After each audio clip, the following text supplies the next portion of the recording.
তা বড় ভাই ভালো আছেন? আছি। ও তা আপনি এখন কি করছেন এখানে? পাট লাগাইছি।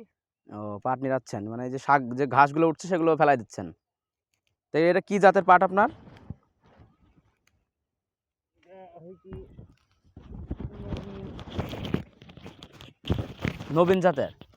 ও আপনার এখানে কতটুকু জমি আছে? আপনি এখানে যে পাট লাগাইছেন?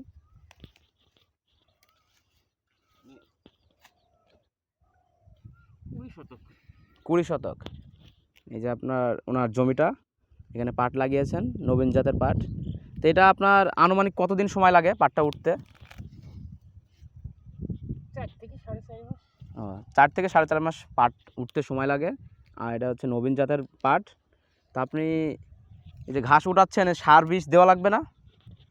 অবশ্যই লাগবে। কিন্তু সার বিষ তো দেওয়া লাগবেই। কিন্তু আরও পরে।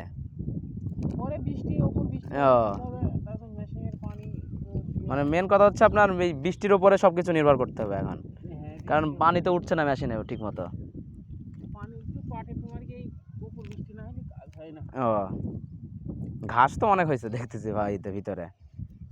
এই ঘাস সব মরে যায়, তারপরে মিলবিতে একাই মরে যায় পাটের মধ্যে। ও এই ঘাস হুম। একাই মরে যায়, এইগুলো মরবে না। তা আপনার এটা কেমন খরচ হয়েছে? খরচ বলতে গেলে আরে চাষ ছেড়ে দিতে হবে। পাটে লাভ কম হয়? জ্বালানি যদি হইতে না কম বেশি হইতে তো পাটতে যে খাট নিয়ে তো তোমার কি কতবার হাত দিতে দিতে ও মানে খরচ পাট যেদিন খরচ আর যেদিন বুনতে হয়েছে সেই দিনই তোমার কি এই যে 20 শতক জমিতে তোমার কি 1500 টাকা খরচ হয়ে গেছে 1500 টাকা খরচ হয়ে গেছে যেদিন প্রথম দিন। প্রথম দিনই।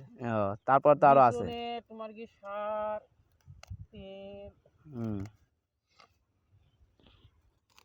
তারপর তো এই খরচগুলো বাদ, নিউনি খোলানো খরচ এই খরচ তো কত আছেই। বাদ।